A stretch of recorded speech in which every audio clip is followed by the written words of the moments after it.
Section ebook version part 11ல என்ன நடக்குது பார்க்கலாம். அதுக்கு முன்னாடி நம்ம சேனலை சப்ஸ்கிரைப் பண்ணாங்க, சப்ஸ்கிரைப் பண்ணிக்கோங்க. கூடவே பக்கத்துல இருக்க பெல் ஐகானை கிளிக் பண்ணிக்கோங்க. மறக்காம ஒரே ஒரு லைக் போடுங்க. வாங்க இப்ப வீடியோக்குள்ள போகலாம். சாரி, லாஸ்ட் பார்ட்ல போகேமான் பொம்மைக்குள்ள இருந்தது கா கேங்னு சொல்லியிருப்பேன். அது அவன் கிடையாது, கீஃபர். லாஸ்ட் எபிசோட்ல சிஎன் பர்த்டே பார்ட்டிக்கு ஜே போயிருப்பா. அங்க பெரிய போகேமான் பொம்மை இருக்கு. அதை கட்டிப்பிடிச்சு கீஃபரை மறந்துடுவேன்னு பேசிட்டு இருக்கா. ஆனா பொம்மைக்குள்ள இருந்த ஆளு மறக்க விட மாட்டேன்னு சொல்றாங்க. அதை கேட்டு ஜே அதிர்ச்சியாக அதுல இருந்தா இந்த எபிசோட் ஸ்டார்ட் ஆகுது. எடுத்த உடனே போகேமான் பொம்மைக்குள்ள இருந்தவன் தலைய கழட்ட உள்ள இருந்தது பழைய ஆள் கிடையாது, கீஃபர். பழைய ஆள் எங்க போனான்னு தெரியல. அவனை பார்த்து அதிர்ச்சியான ஜே மனசுக்குள்ளவே சில சமயத்துல வாழ்க்கை ரொம்ப குழப்பமா இருந்தாக்க சுவர்ல தலைய முட்டிக்கணும்னு தோணும். ஆனா நம்ம வாழ்க்கையை இப்படி குழப்பமாக்கணும்னு பாக்குறப்போ அவன் மேலதான கோவம் வரும். இப்போ என் முன்னாடி இருக்கிறவனை பார்த்து அதே மாதிரிதான் கோவம் வருதுன்னு சொல்றா. அப்ப கீஃபர் அது முடியாது, நமக்கு நடுவுல நடந்ததை மறக்க முடியாதுன்னு சொல்றாரு. அவர் சொன்னதை கேட்ட ஜே அதிர்ச்சியாகி பேச முடியாம தத்தளிக்கிறா. இவனை என்னால புரிஞ்சுக்கவே முடியல, எப்ப பாரு என்ன தொந்தரவு பண்ணிக்கிட்டே இருக்கான். அவன் ஏன் இந்த போகேமான் பொம்மைக்குள்ள இருக்கிறான், முன்னாடி இருந்தால் எங்க போனான்னு மனசுக்குள்ளவே ஜே கேள்வி கேட்டுட்டு இருக்க. அப்ப கீஃபர் ஜே முன்னாடி கைய ஆட்டிக்கிட்டே, ஹேய் எதா இருந்தாலும் என்கிட்ட கேளுன்னு சொல்ல, அதுக்கு மேல அவன் கிட்ட பேச பிடிக்காம ஜே அங்கிருந்து வேகமா போறா. ஜே, நான் இன்னும் பேசிட்டு இருக்கேன், திரும்பி வான்னு அவன் கத்த ஜேவும் திரும்பி பாக்குறா. கீஃபர் அவகிட்ட வேகமா வந்துட்டு இருக்கான். போகேமான் காஸ்டியூம் போட்டிருந்ததுனால அவனால சரியா நடக்க கூட முடியல. அதை பார்த்த ஜே சரிதான், நீ எவ்வளவு முயற்சி பண்ணாலும் எனக்கு கவலை கிடையாதுன்னு சொல்லிட்டு அங்க இருந்து போயிடுறா. அங்க ஒரு குளத்து நிறைய கலர் கலரா பால் கொட்டி வச்சிருக்க ஜே அதுக்குள்ள இறங்கிடுறா. அதுக்குள்ள இறங்கின ஜே மெல்ல நடந்து இன்னொரு பக்கமா ஏறுறப்போ திரும்பி பார்க்க கீஃபரும் அங்க வந்துடுறான். ஆனா அவனால ஜேவை நெருங்க முடியல. ஏன்னா சின்ன பசங்க அவன் போகேமான் ட்ரெஸ் போட்டிருக்கிறதுனால அவனை சூழ்ந்து இருக்காங்க. அதை பார்த்த ஜே ரொம்ப சந்தோஷமா அங்க ஸ்லைடு இருக்க அதுல ஏறுறா. ஜே மேல ஏறி நிக்க அப்ப அங்க வந்த கீஃபர் நாம பேசணும்னு கத்துறாரு.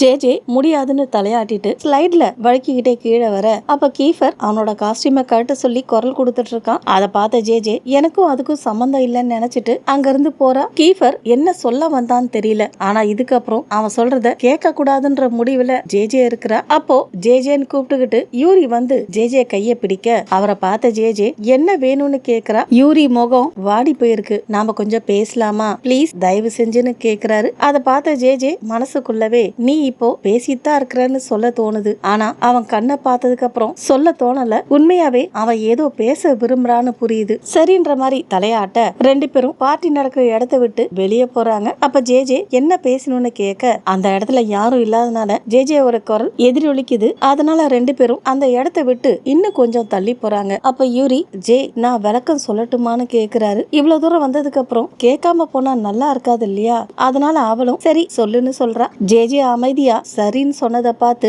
யூரிக்கு ரொம்ப சந்தோஷமா இருக்கு. உண்மையை சொல்லணும்னா அவருக்கு ஜே கூட பேசுற எண்ணமே இல்ல. சில நாட்களுக்கு முன்னாடி அவளுக்கும் கீஃபருக்கும் நடந்த விஷயம் இன்னும் ஆறவே இல்ல. இப்போ அதை பத்தி பேசினா அவளுக்கு இன்னும் கஷ்டமா இருக்கும். சொன்ன யூரி கொஞ்ச நேரத்துக்கு முன்னாடி நடந்ததை நினைச்சு பாக்குறாரு. கீஃபர் போகேமான் பொம்மையை தேடிட்டு இருக்க அதை பார்த்த உடனே யூரிக்கு ஒரு மாதிரி ஆயிடுது. ஏன்னா ஜே போகேமான் பொம்மைய கட்டி பிடிச்சதுனாலதான் கீஃபர் அந்த பொம்மையை தேடிட்டு இருக்காரு. மறுபடியும் அவருக்கு பொறாம வந்துருச்சு. அவரு நடந்துக்கிறத பார்த்த உடனே யூரிக்கும் உள்ளுக்குள்ள கோவம் வருது. வேண்டாம் உன்னை விட்டுட்டேன்னு சொன்னவன் மறுபடியும் பிரச்சனையை தேடிட்டு வரான்னு சொல்ல அதை கேட்டு கீஃபர் கோவமா இவரை பார்க்க யூரி அதை பெருசா எடுத்துக்கல. அப்ப கீஃபர் கண்டுபிடிச்சிட்டேன்னு சொல்லிட்டு போகேமான் பொம்மை பின்னாடி ஓடிட்டு இருக்க அதை பார்த்த யூரிக்கு கீஃபரும் சிஎன் போலவே மாறிட்ட மாதிரி தோணுது. அடுத்ததா சுத்தி பாக்குறாரு. ஒரு இடத்துல ஜே ராக்கி மிக்கா மூணு பேரும் சிரிச்சு பேசிட்டு இருக்காங்க. ஜே சந்தோஷமா இருக்கிறத பார்த்து யூரியும் சந்தோஷப்படுறாரு. ஜே ஹேர ஷார்ட்டா கட் பண்ணிக்கிறத பார்த்து அவ இன்னும் அழகா இருக்கிறதா தோணுது. அப்ப மனசுக்குள்ளவே ஜே நான் உன்னை ரொம்ப மிஸ் பண்றேன், இப்ப கீஃபர் உன்னை விட்டுட்டான், அதனால நான் ஒரு முடிவு எடுத்தாகணும், உன்னை காயப்படுத்தாம ஏதாவது செய்யணும், என்கேஜ்மெண்ட்டை நிறுத்த வேண்டி இருந்தாலும் நிறுத்துவேன், நீ மறுபடியும் சந்தோஷமா இருந்தா போதும். இந்த மாதிரி அவர் மனசுக்குள்ளவே பேசிட்டு இருக்க அப்பதான் ஜே போயிட்டு மறுபடியும் போகேமான் பொம்மைய கட்டிப்பிடிச்சு கீஃபரை மறந்துடுவேன்னு சொல்லுவா.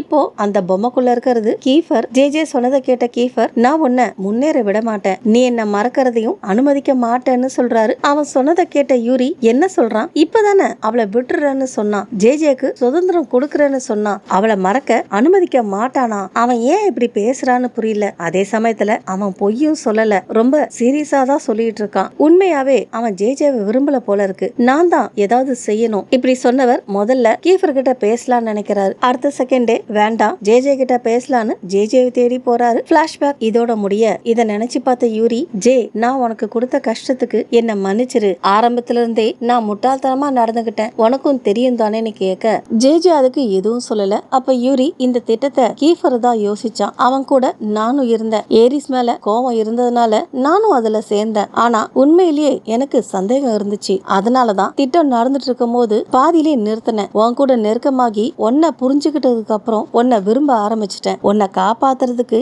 ஏதாவது செய்யணும்னு நினைச்சேன்னு சொல்றாரு. என்ன காப்பாத்துறதுக்கான்னு ஜே கேட்க, கீஃபரோட திட்டத்துல இருந்து உன்னை காப்பாத்த முயற்சி பண்ண, ஆனா லேட் ஆயிடுச்சு. நீ அவனை விரும்புறன்னு சொன்னப்போ எனக்கு ரொம்ப கஷ்டமா இருந்துச்சு. அவன் திட்டத்துக்குள்ள விழுந்துட்டேன்னு நினைச்சு பயந்தேன். உண்மையாவே அன்னைக்கு ராத்திரி தான் ஜே கீஃபர் கிட்ட அவனை விரும்புறன்னு சொல்லி இருப்பா. அப்ப யூரி, ஏன்னா நான் உன்னை ரொம்ப விரும்பினேன், உன்னை காப்பாத்த முயற்சி செய்யாம இல்ல, ஆனா தோல்வி அடைஞ்சிட்டேன். உன்னை காப்பாத்தி உன் கூட இருக்க ரொம்ப ஆசைப்பட்டேன். மறுபடியும் நான் காயப்படக்கூடாதுன்னு நினைச்சேன். அதே மாதிரி உனக்கும் நடக்க கூடாதுன்னு நினைச்சேன். அதனாலதான் கட்டாயப்படுத்தி நிச்சயதார்த்தம் பண்ணியான்னு ஜே கேட்க யூரியும் ஆமான்னு சொல்றாரு. அதுக்கு ஜே, அப்படியா, நீ என்ன காப்பாத்துறன்னு சொன்னதுக்கு அதான் அர்த்தமானு கிண்டலா கேக்குறா. எல்லா குற்றத்தையும் கீஃபர் மேல போட மாட்டேன். அந்த திட்டம் நடக்கிறப்போ நானும் இருந்தேன். அதுல எனக்கும் ஒரு பங்கு இருந்துச்சு. அவனை நிறுத்தாததுக்கு, உன் எல்லையை தாண்டி முடிவெடுத்ததுக்கும் மன்னிச்சிரு சொன்ன யூரி மண்டி போட, அதை பார்த்து ஜே அப்படி பண்ணாத, எழுந்துருன்னு சொல்ல,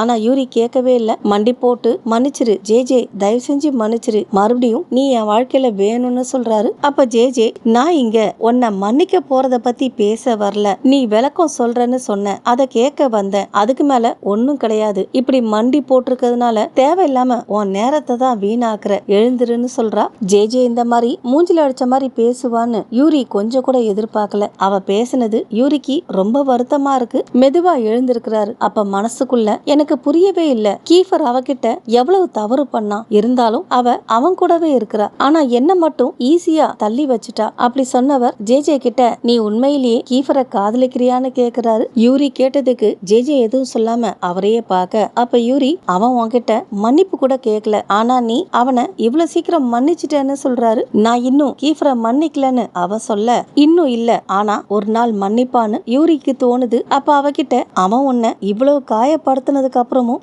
ஏன் இன்னும் அவனை காதலிக்கிறன்னு கேக்குறாரு. அவரு சொன்னதை கேட்ட உடனே ஜே கண்ணுல இருந்து கண்ணீர் வந்துடுது. அதை தொடச்சுக்கிட்டே, அது சாதாரண விஷயம் கிடையாது, உன்னால என்ன மறந்துட்டு போக முடியல, அதே மாதிரிதான் என்னால மட்டும் அவனை எப்படி மறக்க முடியும், இதெல்லாம் எனக்கு சுத்தமா பிடிக்கல, ஆனா என் பைத்தியக்கார மனசு குழம்பிக்கிட்டே இருக்குது. அவன் என்ன விரும்பலன்னு சொல்றான், ஆனா நடக்கிறது வேற மாதிரி இருக்கு, அதனாலதான் நான் இன்னும் நம்பிக்கையோட இருக்கிறேன்னு சொல்றா. அதை கேட்ட யூரி, மன்னிச்சுக்கோ, நான் அப்படி சொல்ல வரலன்னு ஏதோ சொல்ல வர ஜே அவரை பாதியில தடுத்து, மறுபடியும் மன்னிப்பு கேக்குறியா, நீ என்ன டேப் ரெக்கார்டரா, நீயும் உன் ஃப்ரெண்டும் ஒரே மாதிரிதான் இருக்கீங்க, எப்ப பாரு ஒரே தப்ப மறுபடியும் செய்யறீங்கன்னு சொல்றா. உடனே யூரி ஜே கையை பிடிச்சி, நீ என்ன செய்யணும்னு எனக்கு தெரியும், கீஃபரை மறந்துடு, நான் உனக்கு உதவி பண்றேன்னு சொல்றாரு. ஜே எதுவும் சொல்லாம எதையோ யோசிச்சுட்டு இருக்கா. இன்னொரு பக்கம் யூரி மனசுக்குள்ளவே, கீஃபரால ஜே கஷ்டப்படுறத பாக்குறது ரொம்ப வேதனையா இருக்கு, அவனை மறக்கிறதுக்காக நான் என்ன வேணாலும் செய்வேன், அவன் மறுபடியும் சந்தோஷமா இருந்தா போதும், மறுபடியும் வருத்தப்படக்கூடாது,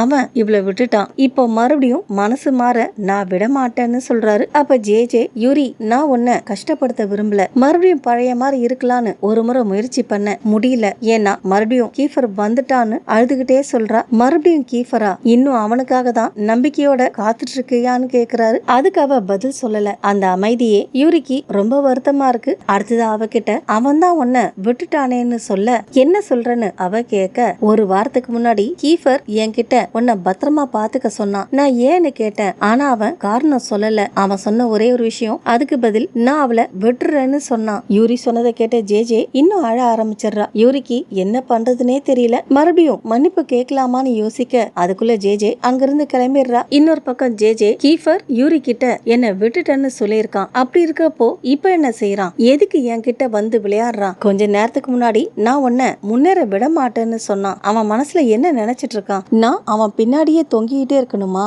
அவன் இஷ்டத்துக்கு என்ன வச்சு விளையாடுவானா.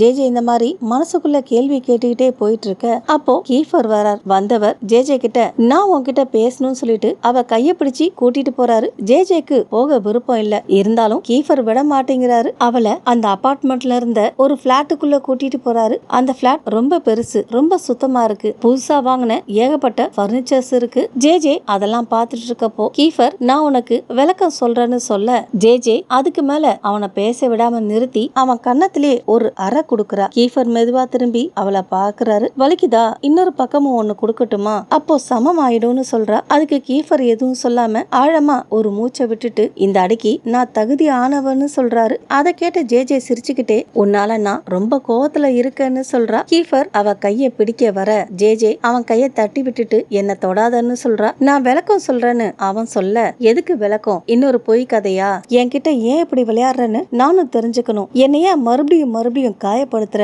ஏன் மறுபடியும் என் வாழ்க்கையில வர? ஒருவேளை நீ சொல்றது எனக்கு புரியலாம், நீ சொல்றதே உன்னை மறக்க உதவி பண்ணலான்னு சொல்றா. அவ சொன்னதை கேட்ட கீஃபர் கையை இறுக்கமா பிடிச்சுக்கிட்டு நான் தான் சொன்னல நான் அனுமதிக்க மாட்டேன்னு சொல்றாரு. அதை கேட்ட ஜே கடுப்பாகி நீ யார் என்ன தடுக்க? நான் உன்னை மறக்கணும்ன்றதுக்கு காரணமே நீ தானே. இப்போ என்ன மறக்க விட மாட்டேன்னு சொல்ற. உனக்கு அவ்வளவு தைரியமா? போதும், எல்லாத்தையும் இதோட நிறுத்திக்கோ. இதுக்கப்புறம் நான் உன்னை காதலிக்க மாட்டேன். போதும், என்ன காயப்படுத்தாதன்னு சொல்றா. மறுபடியும் அவன் முடியாதுன்னு சொல்ல ஏன் என்ன விட மாட்டேன்? ஏன்னு கேக்குறா. ஏன்னா நான் உன்னை இழக்க முடியாது சொன்ன கீஃபர் கண்ணுல இருந்து கண்ணீர் வருது. நான் உன்னை இழக்க முடியாது, தயவு செஞ்சு என்ன மறந்து போயிடாதன்னு சொல்றாரு. கட் பண்ணாக்க ஜே இப்போ வேற இடத்துல இருக்கா. அப்ப மனசுக்குள்ளவே போய் சொல்றான். இப்போ அவன் சொல்றத நம்ப மாட்டேன், மறுபடியும் என்ன ஏமாத்த முடியாதுன்னு சொல்றா. அப்ப பர்சி ஐஸ்கிரீம் வாங்கிட்டு வந்து ஜே கிட்ட குடுக்கறாரு. சாப்பிட விருப்பம் இல்லைனாலும் ஜே அதை சாப்பிடுறா. இப்போ பர்சியும் ஜேவும் ஒரு பார்க்ல இருக்காங்க. அப்ப பர்சி மறுபடியும் கதையை சொல்லு, இதுக்கு முன்னாடி நீ சொன்னது எனக்கு புரியவே இல்லைன்னு சொல்றாரு. ஜேவும் அன்னைக்கு சிஎன் பர்த்டே பார்ட்டில கீஃபர் சொன்ன எல்லாத்தையும் சொல்றா. ஜே சொன்னதை கேட்ட பர்சி அவன் சொன்னதை நீ நம்புறியான்னு கேக்குறாரு. தெரியலன்னு இவ சொல்ல ஏன் தெரியலன்னு கேக்குறாரு. அவன் என்ன ஏமாத்தி இன்னும் ஒரு மாசம் கூட ஆகல, மறுபடியும் அவன் பொய் சொல்றானா இல்லையான்னு நான் எப்படி தெரிஞ்சுக்கிறதுன்னு கேக்குறா. அதுக்கு பர்சி ஒருவேளை அவன் உண்மையை சொல்லிருக்கலாம்னு சொல்றாரு. இல்ல நம்ப மாட்டேன்னு இவ சொல்ல அதுக்கு பர்சி சிரிச்சுக்கிட்டே அப்படின்னா நீ அவனை நம்பலன்னு தான் சொல்லிருக்கணும், ஏன்னா எனக்கு தெரியாதுன்னு சொன்ன. அதாவது உனக்குள்ள ஒரு சைடு அவன் சொன்னது உண்மையா இருக்கலாம்னு இன்னும் நம்பிக்கையோட இருக்குதுன்னு சொல்றாரு. அவர் சொன்னதை கேட்ட ஜே மனசுக்குள்ளவே உண்மையை சொல்லணும்னா பர்சி சொல்றது சரிதான், நான் உண்மையிலேயே கீஃபரை நம்பலன்னா இல்லன்னு பதில் சொல்லியிருப்பேன். மனசுக்குள்ள அவன் சொன்னது உண்மையா இருக்கலாம்னு ஒரு பக்கம் நம்பிக்கையோட இருக்கலாம்னு சொல்றா. அப்படி சொன்னவ கையில இருந்த ஐஸ்கிரீமை பாக்குறா. ஐஸ்கிரீமையே காணும். கீழே விழுந்துருச்சோன்னு நினைச்சு தரையில பார்க்க தரையிலையும் காணும். நிமிந்து பார்த்தாக்க பர்சி அவ ஐஸ்கிரீமையும் சாப்பிட்டுட்டு இருக்காரு. உடனே ஜே ஏய் அது என்னோடதுன்னு சொல்ல நீ சாப்பிடல அதனாலதான் நான் சாப்பிட்டேன்னு சொல்றாரு. உடனே ஜே நான் அதை எச்சில் பண்ணிட்டேன் உனக்கு தெரியாதான்னு கேட்க அதுக்கு பர்சி ஓ அப்படியா, உனக்கு ரேபிஸ் கூட இருக்கலாம்னு சொல்றாரு. அப்போ ஒரு காதல் ஜோடி இவங்க பக்கம் வர அவங்கள பார்த்த ஜே எல்லாரும் இப்படிதான் சுத்தணுமா, என் பக்கம் வராதீங்க தள்ளி போங்கன்னு சொல்ல அவ சொன்னது அவங்க காதலியும் விழுந்துருது. அவங்க ஜே ஒரு மாதிரி பார்த்துட்டு போறாங்க. அப்ப பர்சி உனக்கு பிடிக்கலனா மத்தவங்கள குறை சொல்லாத, அவங்களுக்கு பிடிச்சிருக்கு காதலிக்கிறாங்க, உனக்கு காதல் பிடிக்கலனா பரவாயில்ல, அத மத்தவங்க கிட்ட சொல்ல தேவையில்லை, அவங்க அதை அனுபவிச்சு தெரிஞ்சுப்பாங்க. அதுவும் இல்லாம அந்த ஜோடி உன்ன என்ன பண்ணாங்க, உன் கோவத்தை அவங்க மேல ஏன் காட்டுறன்னு கேக்குறாரு. நீ ஏன் என்கிட்ட சண்டை போடுறன்னு ஜே கேட்க கீஃபர் விஷயத்துல நீ ரொம்ப கசப்பா இருக்கிறன்னு பர்சி சொல்ல நான் கசப்பா இல்ல, அவன் மேல கோவமா இருக்கிறேன், அவன் மனசு முழுக்க குழப்பம், என்ன தள்ளி விடுறான், நான் விலகி போனா மறுபடியும் என்ன இழுத்துட்டு வரான், நான் எதுக்கு அவனுக்கு? அதுக்கு பர்சி உனக்கு தெரியுமா கீஃபர் காதலிக்கிற விதம் வேற மாதிரி, அவன் எல்லாத்தையும் கொடுப்பான், அவன் காதலிக்கிற பொண்ணுக்காக எதையும் தியாகம் செய்ய தயாரா இருப்பான், எல்லாத்தையும் கொடுப்பானான்னு ஜே கேட்க ஆமா அவன் காதல்ல கொஞ்சம் பைத்தியம் மாதிரி, அவன் குடும்பத்துல அது கிடைக்கல, அதனாலதான் அவனுக்குன்னு ஒரு பொண்ணு கிடைச்ச உடனே விடாம பிடிச்சுக்கிறான்னு சொல்றாரு. நீ என்ன சொல்ல வரன்னு ஜே கேட்க நான் என்ன சொல்ல வரேன்னா அவனுக்கு உண்மையிலேயே உன் மேல உணர்ச்சி இருக்கலாம், இல்லனா எப்போ உன்னை விட்டுருப்பான்னு சொல்றாரு. ஜேக்கு பர்சி சொல்றத கேட்க நல்லா இருக்கு, நம்பணும் போல இருக்கு, ஆனா அதே சமயத்துல பயமாவும் இருக்கு. ஒருவேளை அப்ப பர்சி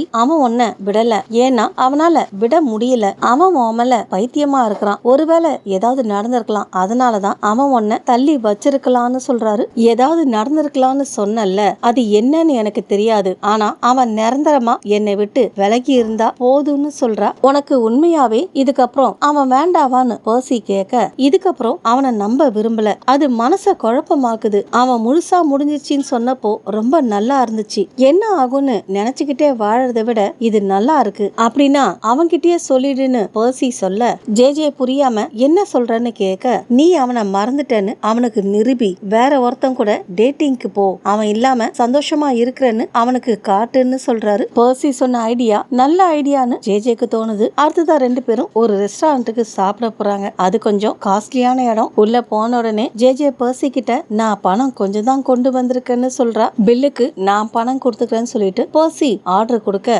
ஜேஜே ரெஸ்டாரண்ட்டை சுத்தி பாக்குறா. அப்போ அதே ரெஸ்டாரண்ட்டுக்கு கீஃபரும் ஹனிபி ரைடரும் வராங்க. அவங்கள பார்த்த ஜேஜேக்கு கடுப்பா இருக்கு. உடனே பர்சி கிட்ட வேற ரெஸ்டாரண்ட்டுக்கு போகலாமான்னு கேட்க பர்சி ஏற்கனவே ஆர்டர் கொடுத்துட்ட, இங்க சாப்பாடு ரொம்ப நல்லா இருக்கும்னு சொல்றாரு. ஜேஜே கீஃபரை பத்தி பர்சி கிட்ட சொல்றதுக்குள்ள அவனே இங்க வந்துடுறான். வந்தவன் முதல்ல பர்சிய கூப்பிட்டு ரெண்டாவது ஜேன்னு இவளை கூப்பிட அதை கேட்ட உடனே ஜேஜேக்கு எரிச்சலா இருக்கு. வேற வழி இல்லாம லைட்டா சிரிச்சுக்கிட்டே ஓ நீங்களா, கவனிக்கவே இல்லன்னு சொல்றா. கவனிக்கலையா இல்ல அவாய்ட் பண்றியான்னு ஹனி கேட்க ஜேஜே சிரிச்சுக்கிட்டே ரெண்டுன்னு சொல்றா. ஆனா ஹனி இவ சொன்னதை பெருசா எடுத்துக்காம கீஃபர் கூட நெருக்கமா நிக்கிறா. அடுத்ததா கீஃபர் பர்சி கிட்ட இவ ஹனி பி ரைடர் என் லாயரோட அண்ணன் பொண்ணுன்னு இன்ட்ரோடியூஸ் பண்றாரு. அடுத்ததா அவகிட்ட பர்சிய இன்ட்ரோடியூஸ் பண்ணி வைக்கிறாரு. பர்சிக்கு அவளை பத்திலாம் துளி கூட கவலையே இல்ல. அப்ப ஹனி பர்சிக்கும் ஜேஜேக்கும் என்ன ரிலேஷன்ஷிப்னு கேட்க அவ என்னோட ஸ்டெப் சிஸ்டர்னு பர்சி சொல்ல ஜேஜேக்கு அவங்க 2 பேரும் இங்க இருக்கிறது சுத்தமா பிடிக்கல,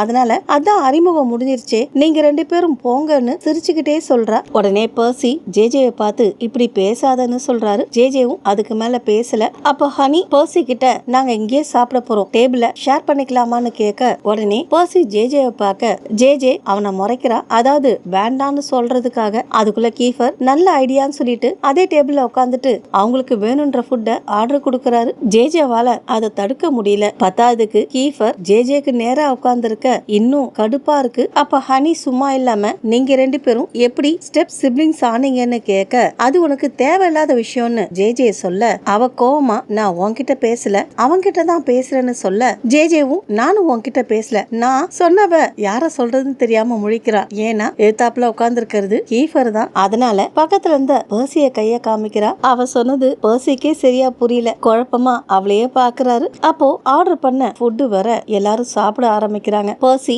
அவருக்கும் ஜேஜேக்கும் ஸ்டீக் ஆர்டர் பண்ணிருக்காரு. அப்ப கீஃபர் நான் அதை வெட்டி கொடுக்கறேன்னு சொல்லிட்டு ஜேஜேவுடைய பிளேட்டை எடுக்க வராரு. உடனே ஜேஜே அதை எடுத்து பர்சி கிட்ட கொடுத்து தயவு செஞ்சு நீ வெட்டி கொடுன்னு சொல்றா. வேற வழி இல்லாம பர்சியும் அதை செய்ய ஜேஜே நடந்துகிட்டத பார்த்து கீஃபர் கொஞ்சம் கடுப்பாகிறாரு. அப்ப ஹனி பர்சிய பார்த்து உனக்கு கேர்ள் ஃப்ரெண்ட் இருக்கிறாங்களான்னு கேட்க பர்சி இல்லன்னு சொல்லிட்டு ரெஸ்ட் ரூமுக்கு போயிடுறாரு. ஜேஜேவும் பர்சி பின்னாடியே போகலான்னு நினைக்க அப்ப கீஃபர் ஹனி கிட்ட பர்சிய பிஸியா வச்சிருக்க சொல்றாரு. ஹனியும் சந்தோஷமா பண்றேன்னு சொல்லிட்டு பர்சி பின்னாடியே போயிடுறா. ஜேஜேக்கா என்ன நடக்குதுன்னே புரியல. அவளும் ரெஸ்ட் ரூமுக்கு போகலான்னு நினைக்க அப்ப கீஃபர் நான் பேசணும்னு சொல்றாரு. நீ ஏற்கனவே பேசித்தான் இருக்கிறேன்னு இவ சொல்ல ஆக்சுவலா ஜேஜே கிட்ட பேசுறதுக்காக தான் கீஃபர் இங்க வந்திருக்கிறாரு. அப்ப அவரு எங்க இருந்து ஆரம்பிக்கிறதுனே தெரியலன்னு சொல்ல ஆரம்பத்துல இருந்துன்னு ஜேஜே சொல்ல அவனும் மூச்சை நல்லா இழுத்து விட்டுட்டு அப்படின்னா ஆரம்பத்துல இருந்தே சொல்றேன்னு சொல்ல அதை கேட்ட ஜேஜே சிரிச்சுக்கிட்டே இல்ல முடிவுல இருந்து சொல்லு, அதான் சுவாரஸ்யமா இருக்கும்னு சொல்றா. அதுக்கு கீஃபர் ஜே நான் நல்லவனா இருக்க முயற்சி பண்றேன், உனக்கு விளக்கமா சொல்லணும்னு நினைக்கிறேன், அதனால தயவு செஞ்சு அமைதியா கேளுன்னு சொல்றாரு. அதுக்கு மேல ஜேஜேக்கும் அவனை கிண்டல் பண்ண விருப்பம் இல்ல. போதும் கீஃபர் எந்த விளக்கமும் சொல்லாதன்னு சொல்றா. இல்ல சொல்லணும், நீ எல்லாத்தையும் தெரிஞ்சுக்கணும்னு அவன் சொல்ல எனக்கு வேண்டாம் கேட்க விருப்பம் இல்லன்னு சொல்றா.